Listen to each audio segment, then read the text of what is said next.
ఒక గొప్ప విప్లవం ఇది.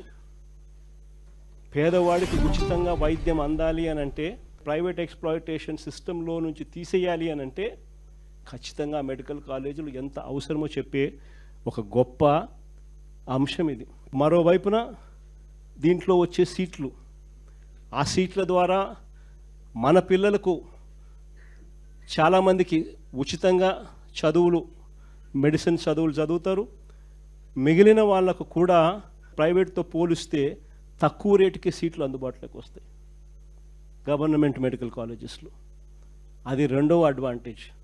ఇన్నిన్ని సీట్లు జిల్లాలలో అందుబాటులోకి రావడంతో, రాష్ట్రంలో ఇన్నిన్ని సీట్లు అందుబాటులోకి రావడంతో డాక్టర్లు ప్రతి జిల్లాలోనూ అవైలబుల్గా ఉంటారు.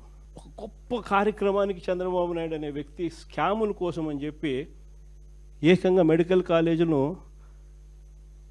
5,000 కోట్లు ఖర్చు పెట్టే కార్యక్రమానికి చెయ్యలేమని చెప్పి మూసేస్తా ఉన్నాడు.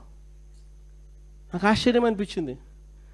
8,000 కోట్ల రూపాయలతో ఈ పథకాన్ని మొదలుపెట్టి మన హయాంలోనే 5 కాలేజీలను మనం జాతికి అంకితం చేసినాం, స్టార్ట్ చేసినాం.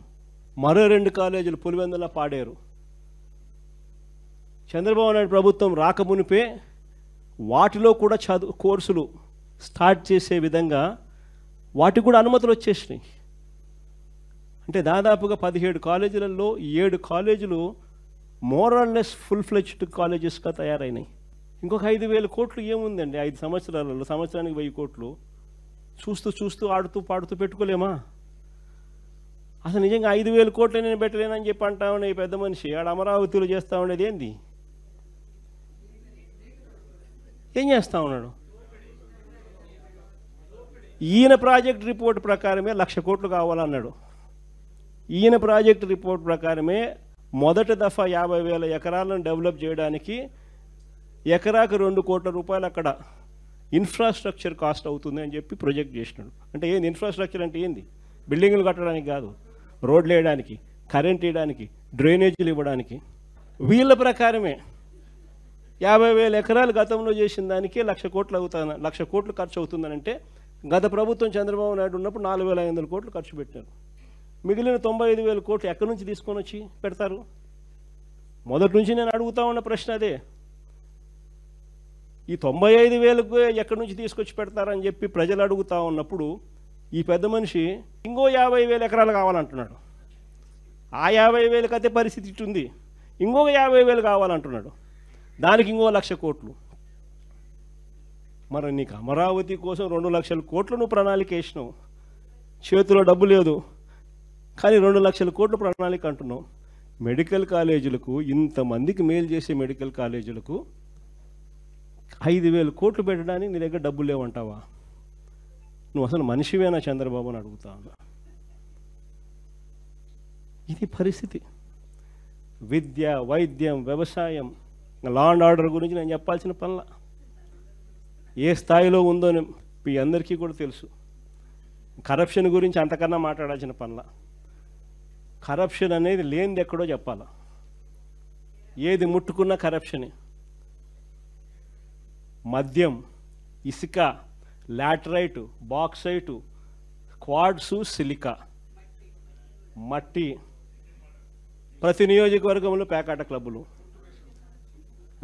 కుటుంబషన్ల కాడ నుంచి మొదలు పెడితే ఇంకా స్కాములు అనేకం. భూములు ఇష్టం వచ్చినట్టుగా రూపాయికి 10 రూపాయలకి ఇవ్వడం. కరెంటు కొనుగోలు, మనం ₹2.49 మనం కరెంటు కొనుగోలు చేసి రైతులకు మేలు చేసే విధంగా మనం అడుగులేస్తే వీళ్ళు ₹4.60 ఆ రోజు యాగి చేసిన వాళ్ళు ఈరోజు ₹4.60 కరెంటు పీపీఎల్ అగ్రిమెంట్లు ఎంటర్ అవుతున్నారు. ఏది చూసుకున్నా స్కాములే. రాష్ట్రానికి రావాల్సిన ఆదాయం రాష్ట్రానికి రావడంలా, దారి మళ్ళీ ఇలా జోబిలేకపోతా ఉంది. కాబట్టి రాష్ట్రానికి రావాల్సిన ఆదాయాలు తగ్గుతున్నాయి. రాష్ట్ర ఖజానాకు ఆదాయాలు ఎందుకు తగ్గుతున్నాయనంటే ఖజానాకు రావాల్సిన ఆదాయం ఖజానాకు రావడంలా. మన హయాంలో ఇసుక ఎగ్జాంపుల్ చెప్తా, 750 కోట్లు సంవత్సరానికి ఖజానాకు వచ్చేది. ఈరోజు ఖజానాకు రూపాయి రావడంలా. ఇసుక రేటు మన హయాంలో కన్నా డబల్ రేటు. అంటే ఆ ఆదాయం ఖజానాకు రాకోకుండా దారి మళ్ళుతా ఉంది. తెలుగుదేశం పార్టీ వాళ్ళ జోబులు లేకపోతా ఉంది. జిఎస్టీ ఎందుకు తగ్గుతూ ఉందని అంటే దానికి కారణం రాష్ట్రానికి రావాల్సింది వస్తూ ఉంటాయి కదా.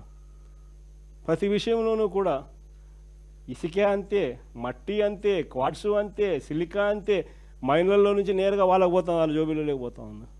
అందుకని రాష్ట్రానికి సంబంధించిన ఆదాయం రాకుండా ఇలా పర్సనల్ జోబీలు లేకపోయి రాష్ట్ర ఖజానా దివాలా తీస్తూ ఉంది. 17 నెలల్లో 2 లక్షల కోట్ల అప్పు. మనం 5 ఏళ్లలో చేసిన అప్పుకు 57% అప్పు కేవలం 16 నెలల్లో. ఈ డబ్బంతా ఎక్కడికి పోతా ఉంది? ఓ స్కీమ్ లేదు, మన పాత స్కీములన్నీ రద్దు, కొత్త స్కీములు ఏవి లేవు. మరి డబ్బంతా ఎక్కడికి పోతా ఉంది? ఎక్కడికి పోతా ఉంది డబ్బంతా? ఎవరి జోబీల్లోకి డబ్బు పోతా ఉంది? నిజంగా ఈరోజు పరిస్థితి రాష్ట్రంలో ఏ స్థాయిలో ఉంది అనేదాన్ని చెప్పడానికి ఎన్ని నిదర్శనాలు.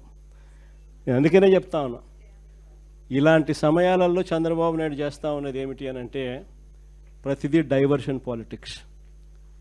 ప్రజల్లోకి పోయే పరిస్థితి లేదు కాబట్టి ప్రతిదీ కూడా డైవర్షన్ పాలిటిక్స్.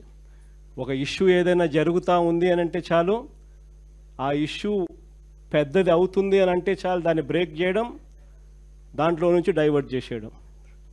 ఆ టాపిక్ డైవర్ట్ చేసే విషయాలలో గుళ్ళు కనిపిస్తాయి, గోపురాలు కనిపిస్తాయి, ఇంకా రకరకాల ఆరోపణలు కనిపిస్తాయి, రకరకాల మనుషుల మీద బురద జల్లే కార్యక్రమాలు కనిపిస్తాయి. ఇవన్నీ కూడా కనిపిస్తూ ఉన్నాయి. నేను మీ అందరితో కూడా ఒకటే చెప్తా ఉన్నా, చంద్రబాబు నాయుడు అనే వ్యక్తి ప్రజల్లోకి పోయే పరిస్థితి లేదు, సజావుగా ఎలక్షన్ జరుపుకునే పరిస్థితి అంతకన్నా లేదు. ఇంత బలంగా ఉండడానికి కారణం ఎవరు అని అంటే వైఎస్ఆర్సిపి ఫ్యామిలీ. ప్రతి కార్యకర్త నిజంగా భుజాన వేసుకున్నాడు కాబట్టే, ప్రతి గ్రామంలోనూ ఉన్న ప్రతి కార్యకర్త భుజాన వేసుకున్నాడు కాబట్టే పార్టీ ఇంత బలంగా ఉంది. మొన్న జరిగిన ఎన్నికల్లో కూడా ఒక్క వైఎస్ఆర్సిపి ఒక్కటే ఒకవైపు, మిగిలిన అన్ని పార్టీలు ఒకవైపు, అందరూ ఒకవైపు, మనం ఒక్కళ్ళం ఒకవైపు. అయినా 40% ఓట్ షేర్తో గట్టిగా నిలబడ్డాం. నేను ఒకటే చెప్తా ఉన్నా, ఈ స్థాయిలో మనం నిలబడగలిగాము అని అంటే దానికి కారణం కార్యకర్తలు. నేను ఈ గ్రామంలో వైఎస్ఆర్సిపి కార్యకర్తను. గ్రామ స్థాయిలోకి వెళ్ళి అక్కడ మన పార్టీని ఓన్ చేసుకొని భుజస్కంధాల మీద వేసుకుని వాళ్ళ తర్వాత వాళ్ళ కమిటీలు వాళ్ళు వేసుకుంటే ఆ తర్వాత చంద్రబాబు నాయుడు కాదు కదా వాళ్ళ నాయన తలుచుకున్నా కూడా వైఎస్ఆర్సిపి గోటికి కూడా పనికి రాకుండా పోతారు. అది మీరు రికగ్నిషన్ ఇవ్వాలా. మీరు ఇవ్వాల్సిన రికగ్నిషన్ అది.